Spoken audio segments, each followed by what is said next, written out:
Olivia Van Goor.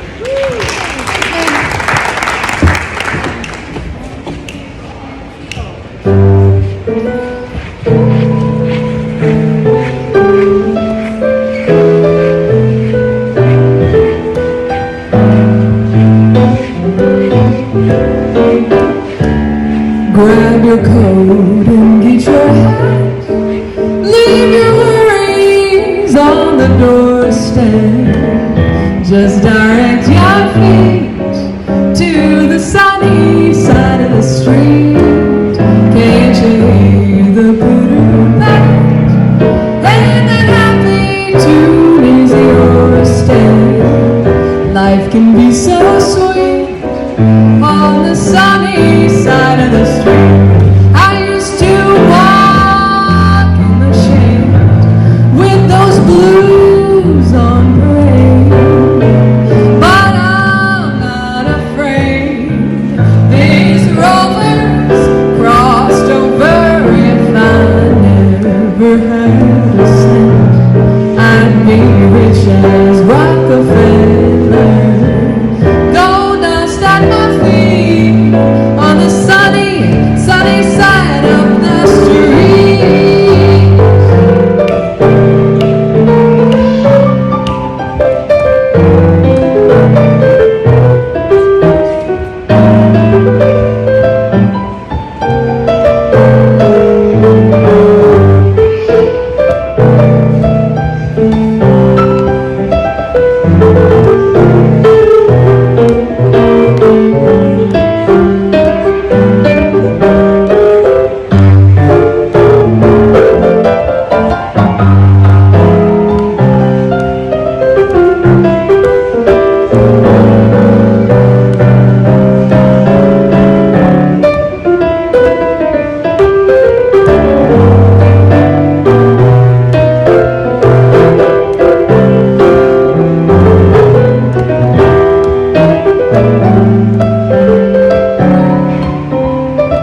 That's Aya Sekine on the piano. Grab your clothes, get your hats, leave your worries on the doorstep. Life can be so sweet on the sunny side of the street. Can't you hear that pitter-pat? And the raindrops falling on your doorstep. Life could be so sweet on the sunny side of the street. I used to walk in the shade with those blues on parade, but I'm not afraid. This rover's gone across the river. If I never had a cent, I'd be rich as Rockefeller. Gold dust at my feet on the sunny,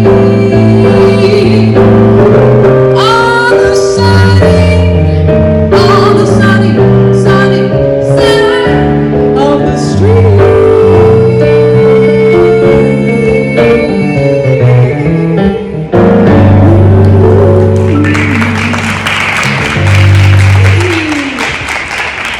Thank you so much. Thank you, Henry Ford Museum. Thank you, Meg, for that wonderful introduction, and thank you guys for joining us for a very special presentation that I created just for you. This has been so fun to.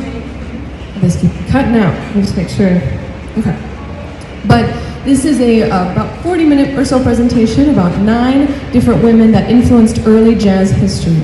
Inspired by the 1937 Corvette, we're going to go from like 1920s, 1930s, and 1940s, and you'll learn a thing or two about women that were omitted from the history jazz textbooks. So that first song was the lyrics were written by a lyricist named Dorothy Fields. How about everyone say Dorothy Fields? Dorothy Fields. We remember things when we say them. Okay, so you'll remember her. You might have heard one of her other lyrics too. The Way You Look Tonight. She wrote those lyrics. She wrote over 400 song lyrics to early Tin Pan Alley songs, and she collaborated with a lot of very famous songbook musicians. So she's awesome, and I'm super inspired by all of these women because it's still in a very male-dominated field. I'm so inspired by what they had to do to get their stuff out there. I'm sure it was so much harder. So We're going to first start with, before jazz started taking shape in its own special way, there was the blues. We're going to talk about Bessie Smith. She was a singer, but she also composed. One of the songs she composed was making a statement, an early activism statement about the way that natural disasters were hurting the South in the 1920s. This song, people speculate, was attached to the Mississippi floods in the 1927, but it was actually pressed to vinyl before that happened. So there was a lot of natural disasters that were hurting the South and working musicians trying to go and travel and play places. So she wrote this song about it. This is called Backwater Blues.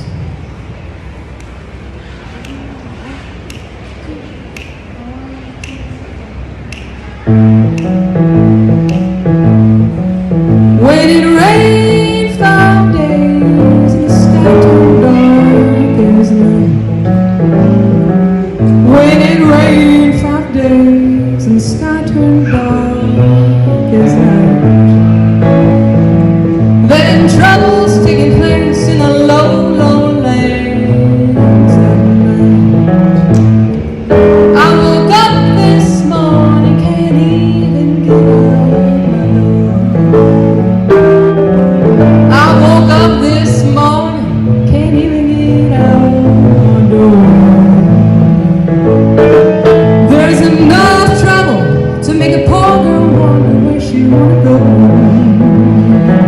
Then they rowed a little boat about 5 miles across the pond. Then they rowed a little boat about 5 miles across the pond. I packed all my clothes, threw them in, and they rowed me all along. When thunders and lightning and wind begins to blow. When thunders and lightning and winds begin to blow. There's thousands of people with no place to go. Backwater blues done called me, pack my things and go. Backwater blues, packed up my things and made me go. 'Cause my house fell down and I can't live there no more.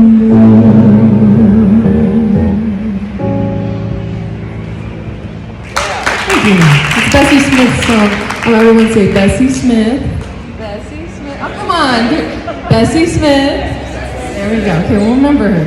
All right, this one next is, you're going to recognize the last name. This is Lil Hardin Armstrong. I'm going to say Lil Hardin Armstrong. Lil Hardin Armstrong. You'll recognize her last name because she was married to Louis Armstrong. But before she was a working pianist. It's actually how they met. They were both in the same band. It was the band that later, after much encouragement from his wife to act more professionally, get his stuff together, get his clothes together, and quit the band that they were in and go on to do some other stuff, they played together. She wrote this song that was then one of Louis Armstrong's first big hits, but she wrote it. Not a lot of people know that she wrote it. This is a song called Struttin' with Some Barbecue. It's not about picnics, I learned that. Upon looking this up, there's some things about it. I don't want to go into it, I can't say it, but you can look it up.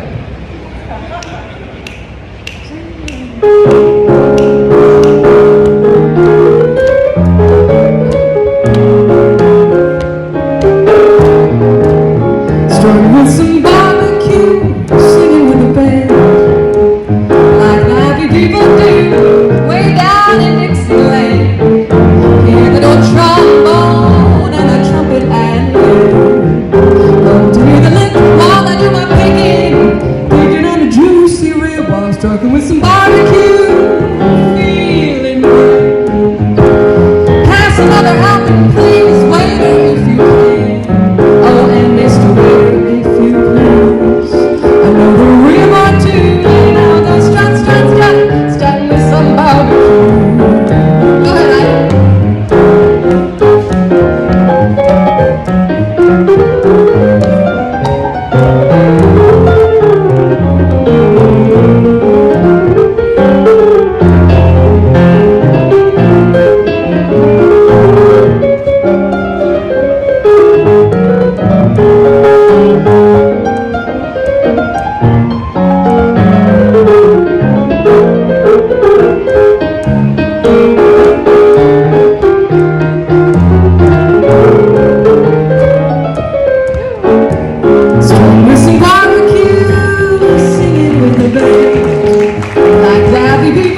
right, so that was Lil Hardin Armstrong, famous pianist, and then married Louis Armstrong.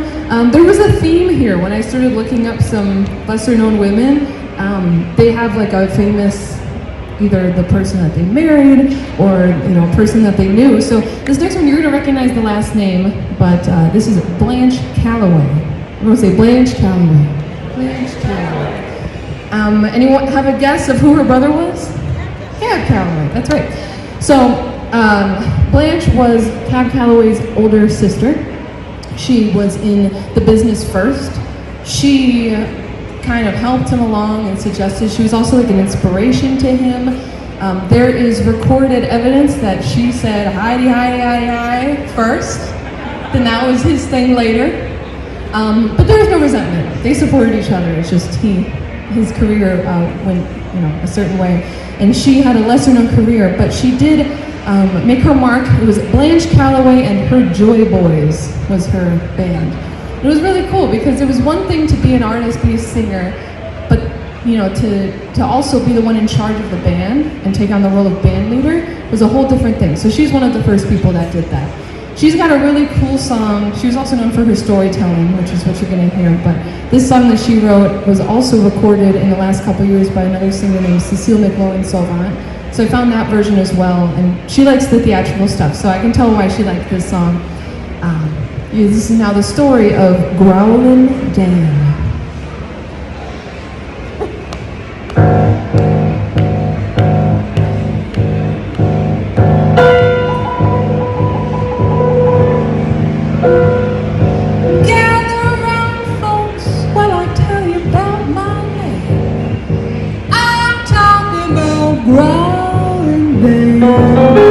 He's got roly-poly eyes, and he's just about my size. Ain't no sheep, not a jiggle, but just like they do, he takes it nice and slow. In fact, whatever he does, I think it is grand. I'm talking about Growlin Dan.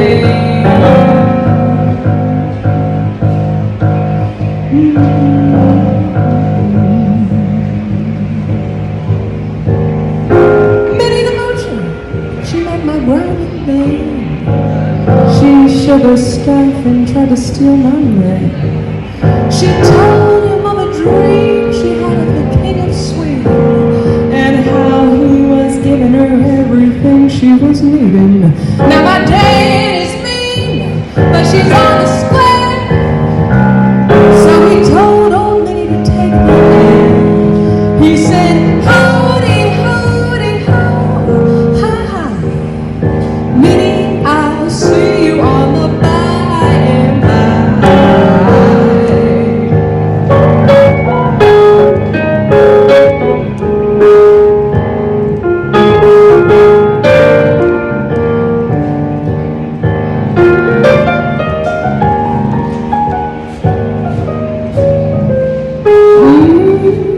When a dog gets mad, he howls. But when my man gets mad, he growls. He says, where are you doing? And where have you been? Where are you going? Can I come in? Is my bath ready? Did you turn the water on? Ooh, sometimes, I wish I was gone. But he handles my affairs, and that's a real good man. So I will keep my Growlin Dan. Wow, wow, wow, wow, wow, wow, wow.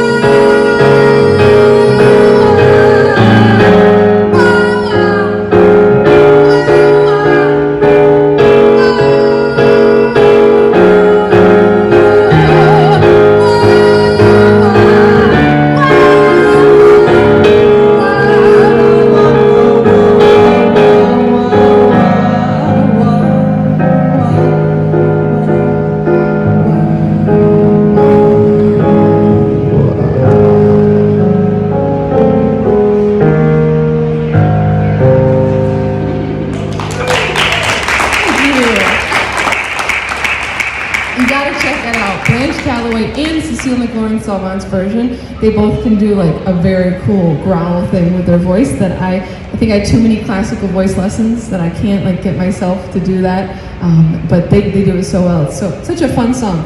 All right, the next one we're gonna do is someone that you're not gonna have to say her name because you already know this. This is Billie Holiday, and she, of course, was known for being such a famous singer and had her whole story. But not many people know that she co-wrote a couple of the songs that made her super famous. One of them is called Strange Fruit. It's a really beautiful song. The other one, that is the two famous ones, is called God Bless the Child.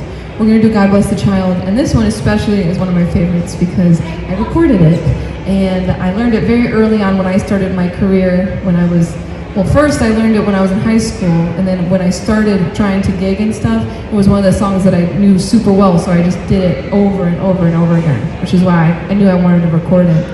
But I can imagine, the bummer is like this information isn't super readily available. There's no textbook on all of these people, which is why I'm doing this presentation on them. But she had a very tumultuous relationship with her parents. They didn't give her a very good foundation, the basic parental love and care, and there was a lot of turmoil in her childhood.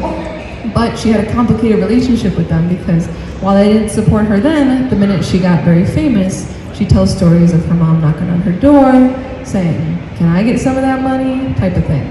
So she wrote this song, she wrote all the lyrics, and I can imagine that she was maybe singing it to the pianist, whose name was Arthur, and he was maybe figuring out what she was doing, and then they put it to pen and then recorded it. So this is God Bless the Child.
And we got another famous vocalist that I'm sure you've heard of, Ella Fitzgerald, not known for writing, but she did a little bit.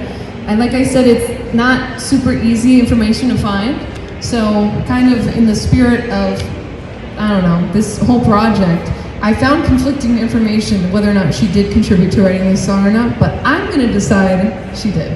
Because I can imagine that she's made so many tweaks and her improvising sounds like she's writing a song. So I know she could, but the question was, how much was she given that agency, especially considering the songwriting business back then was such a thing. Back then you had songwriters and then the people would purchase those songs, or a lot of people would cover the same song. It's not the same anymore. We have singer-songwriters where they perform their song and then so on and so forth.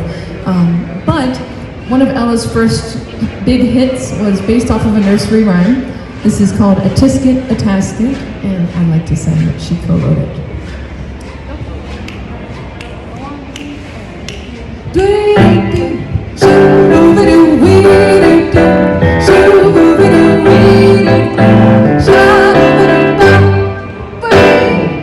A tisket, a tasket, a brown and yellow basket. I sent a letter to my mommy. On the way I dropped it. I dropped it, I dropped it. Yes, on the way I dropped it. A little girl, they picked it up and put it in her pocket. She was trucking on down the avenue without a single thing to do. She went back all around. When she spat on the ground, she told it, she took it, my little yellow basket. And if she does not bring it back, I think that I will die. Yay!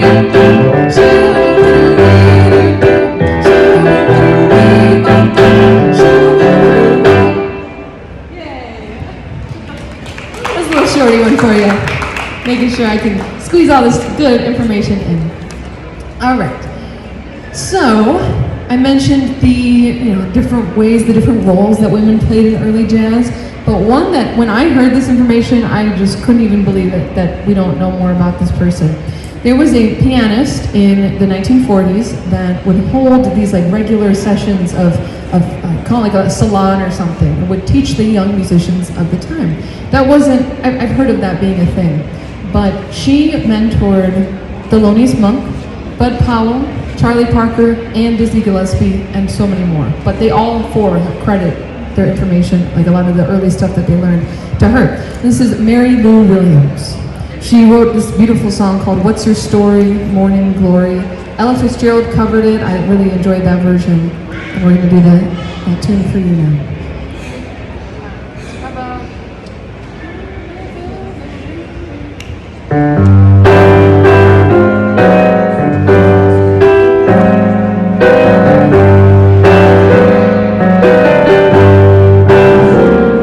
What's your story, morning glory?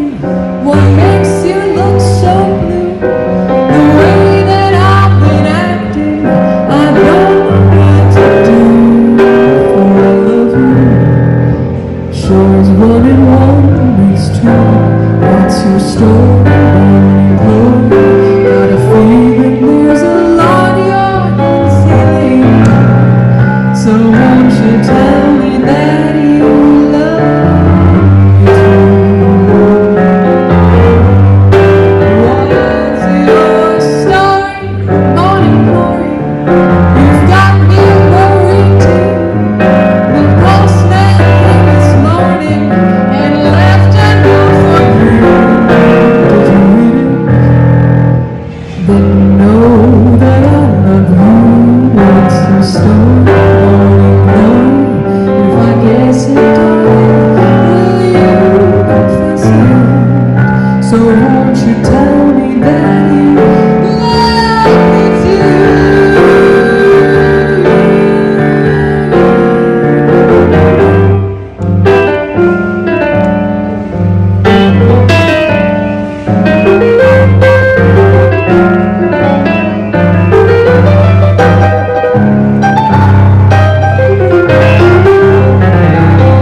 Thank you very much. Mary Lou Williams, what's your story, Morning Glory? We have just 2 more for you. This next one I think is so cool because if anyone here has studied music or knows about early, like when you start learning jazz songs, there's a lot of like classic textbooks that you get. And I don't know who decided is in what or you know what are like the main standards, but someone did. I think it's like the story goes in the 80s, some college students put together this book and it's just been kind of curated as like, these are the standards if you want to learn jazz. Well, there's got to be like 200 in this classic book that we all get, and one of them was written words and lyrics by a woman. This is Ronell. She wrote this beautiful song, one of the first that I recorded in my first EP that I did. It's called Willow Weep for Me, and my joke is that you can tell it was written by a woman because she's angry.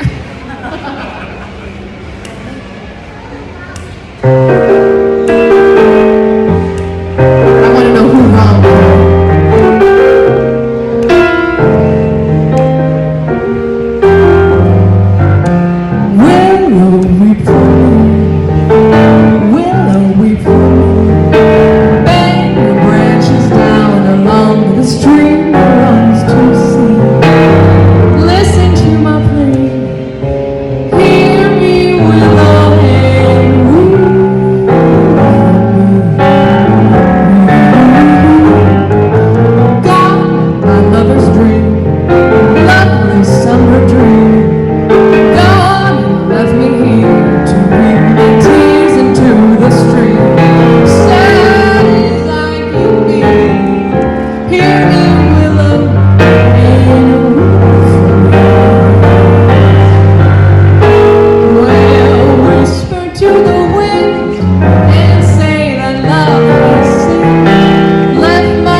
Willow Weep for Me. All right, we got the last one for you. Meg's gonna help me out and pass out. This is a gift from me to you. This is a souvenir if you want to keep it. You don't have to, but we're going to learn a little song together, and it's gonna be great. And we're gonna all sing together. So I hope everyone's warmed up and ready for choir practice. No, it's not gonna be very hard at all. If anything, you're just gonna get a little tune in your head. So I'll tell you about this last composer. This is Melba Liston. I think if you've noticed anything from literally everyone so far, they were either the songwriter or the lyric writer, a singer, or a pianist. So there's a theme here. Even then, you couldn't really get past, as a woman, you couldn't get past other types of instruments. But there is one person that especially made a lot happen. This is Melba Liston, a trombone player. She was first in the International Sweethearts of Rhythm, a group that was all women swing band, but kind of like a novelty thing when World War II was happening, and it took all of the men away from the jobs, and then women were able to kind of get involved in stuff. And she stood out because her skills, especially arranging, were phenomenal. People heard about her, knew that her skills were, I guess they were willing to overcome other things that they maybe, I know it was really hard to convince, I think, a lot of the musicians to include women in the gigs or the shows or whatever. But Melba's arrangements caught the eye of Quincy Jones and his band, Count Basie, Duke Ellington, they all used her arrangements. So we're gonna learn this song, all right? And I also wrote the lyrics when I first saw this song, because there weren't lyrics to it, by Googling Melba Liston quote. So she was quoted as saying, "If you take care of the music, it will take care of you." So I included those in these lyrics. Can I get the first little part? Okay, so first we're gonna learn it on do's. I'll sing something and then we'll sing it together and we'll learn it slowly, okay? So here's the first part. It goes 1, 2, do do do do do do do do do. That's the first part, okay? Let's try it together. 1, 2, and do do do do do do do do do. So good. Sounds so great. Okay, let's add the words to it. So it's, if you take care of the music, it will heal you. That's how it goes, okay? Let's do the words. 1, 2, 3. If you take care of the music, it will heal you. Good job. Okay, so that's the first part. Then it goes up higher. It goes, if you take care. Oh, what is the first one? That's right.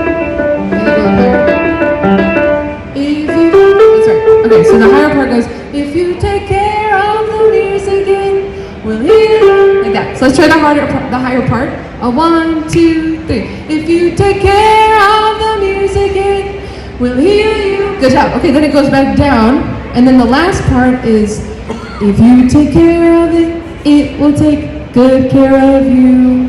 That's like the last part. And then I'll sing the last line, which is, oh, I know I'm singing the blues. So let's do it, how about 3 times? You get 3 chances. You can join it at any point. If you want to just hear me do it first, then come in the second time, and then finally the third time, we're just going to erupt in beautiful singing. It's going to be so great, okay? All right, 1, 2, 1, 2.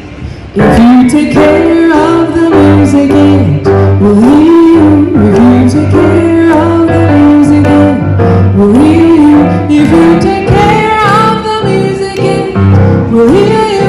If you take care of it, it will take good care of you. Oh, I know I'm singing the blues. All right, Jerry, we got 2 more times. If you take care of the music, will heal you. If you take care of the music, it will heal you. If you take care of the music, it will heal you. If you take care of it, it will take good care of you. Oh, I know I'm singing the blues. All right, last and final time, here we go. If you take care of the music, it will heal you. If you take care of the music, will heal you. If you take care of the music, it will heal you. If you take care of it, it will take good care of you. Oh, I know I'm singing the blues. Aya Sekine on the piano. My name is Olivia Van Goor. Your voices are so beautiful. Thank you very much. And thank you, ma'am. One more round of applause for Olivia and Aya. Well, thank you all so much for joining us here this afternoon. We still have a lot more programs.